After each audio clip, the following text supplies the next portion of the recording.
राजस्थान के पर्दे पे एक बहुत बड़ी पिक्चर आने वाली है। उसका नाम है चुनाव 2023।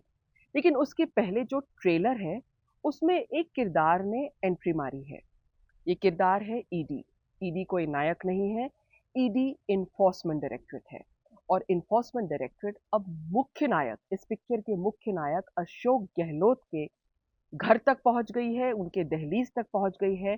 और अशोक गहलोत और कांग्रेस अब इन्फोर्समेंट डायरेक्टरेट से घिरे हुए दिख रहे हैं। एक तरफ चुनाव है और दूसरी तरफ इन्फोर्समेंट डायरेक्टरेट है।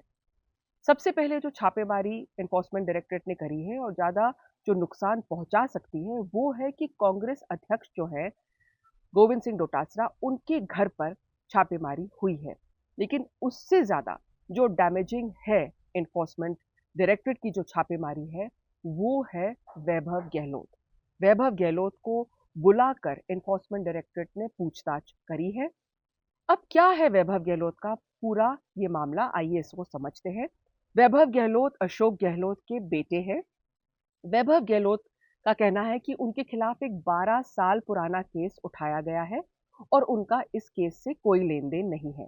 तो आखिरकार केस किसके खिलाफ है? केस जो है वो एक कंपनी है जयपुर की जिसमें रतनकांत शर्मा और शिव शर्मा डायरेक्टर है, उनकी कंपनी के खिलाफ केस है। और इस कंपनी का नाम है जो इस कंपनी है उसका नाम है Triton hotels and resorts private limited. अब इस कंपनी ने क्या किया है? इस कंपनी पे आरोप है कि इनके शेयर्स मॉरिशस की एक कंपनी शिवनार होल्डिंग्स लिमिटेड ने बहुत ज्यादा प्रीमियम में देकर खरीदा था। यानी कि जो गजेंद्र सिंह शेखावत है उन्होंने इसका ब्यौरा भी दिया है। उन्होंने आरोप लगाया है कि जो 100 रुपए का शेयर था वो 29,500 में खरीदा गया था।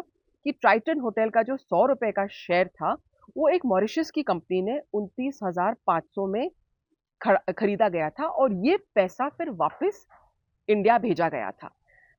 जो उनका कहना है कि गैर कानूनी था, फेमा का वायलेशन था और बहुत बड़ी मात्रा में ये हुआ है। तो यानी कि जो शिवनार है, जो शिवनार ट्रेडिंग कंपनी है, जो मॉरिशस की कंपनी है, हो सकता है, सवाल ये उठता है कि हो सकता है वो शेल कंपनी हो। अब ट्राइटन होटल्स एंड रिजॉर्ट्स और वर्धा एंटरप्राइजेस जो हैं वो क्या करते हैं? बताया जाता है कि उनकी होटल्स हैं और जो स्वामित्व है, जो ओनरशिप है फेयरमाउंट होटल का जयपुर में, वो ट्राइटन के ही पास है। इसके डायरेक्टर है शिव शंकर शर्मा और रतनकांत शर्मा। अब इनका वैभव गहलोत से क्या लेन देन है? वैभव गहलोत, ऐसा बताया जाता है कि वैभव गहलोत और रतनकांत शर्मा मित्र हैं। एक समय में जो वैभव गहलोत के पास एक टूर कंपनी थी, ट्रैवल कंपनी थी, जिसका नाम था सनलाइट कार रेंटल, उसमें रतनकांत और वैभव पार्टनर थे। उसके बाद वो अलग अलग हो गए और अब वो पार्टनर नहीं है। इसमें अशोक गहलोत ने क्या कहा है? अशोक गहलोत ने कहा है कि वैभव का विदेशी मुद्रा में किसी भी तरह का लेन देन नहीं हुआ है। अगर कोई लेन देन हुआ है तो फिर कंपनी जवाब देगी। और फिर उन्होंने अपने अंदाज में, क्योंकि उनका एक अंदाज है बोलने का, उन्होंने कहा है कि भाई अगर वैभव की कोई होटल है, अगर सब कहते हैं कि ये ट्राइटन होटल में वैभव का हिस्सा है, तो मैं भी वैभव को कहता हूं कि कभी इस होटल में मुझे भी कॉम्प्लीमेंट के तरीके से, कॉम्प्लीमेंट के तौर पर मुझे भी यहाँ पर रुकवाइए। तो अगर हम इसको समझें तो जो वैभव के खिलाफ केस है, जैसे वैभव ने कहा है, ये 2007-8 का मामला है, अभी का मामला नहीं है। वैभव का सवाल ये है कि अभी क्यों इसको उठाया जा रहा है। दूसरी बात ये भी है कि वैभव के खिलाफ कोई क्रिमिनल केस नहीं है, ये सिविल केस है, फीमा का उल्लंघन वाला केस है। और वैभव से पूछताछ इसलिए की जा रही है क्योंकि उसके क्या रिश्ते हैं रतनकांत से, सिर्फ इसको लेकर वैभव से पूछताछ की जा रही है। वैभव को समन्स दिया गया था, समय नहीं दिया गया था, लेकिन वैभव ने अपील की और फिर वो ईडी के सामने पेश हुए हैं। लंबी पूछताछ हुई है उनसे। अब इसका मैसेज क्या जाता है? इसका ये मैसेज जाता है कि कहीं ना कहीं अशोक गहलोत का बेटा किसी गलत डीलिंग्स में इन्वॉल्व है।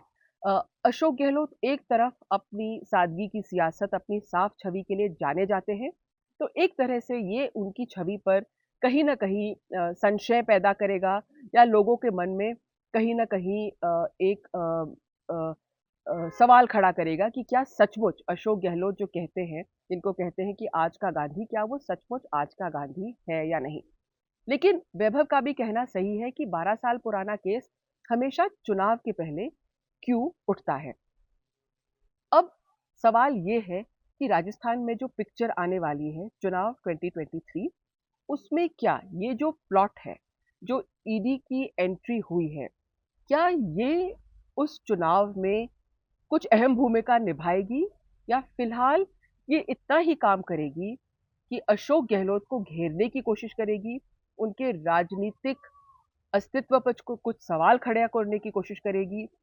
क्या इतना ही होगा, या ईडी चुनाव और मतदान के पहले कोई ऐसे सबूत लेके आएगी जिससे अशोक गहलोत खुद गोविंद सिंह डोटासरा और वैभव गहलोत की वजह से कहीं ना कहीं कटघरे में खड़े नजर आएंगे।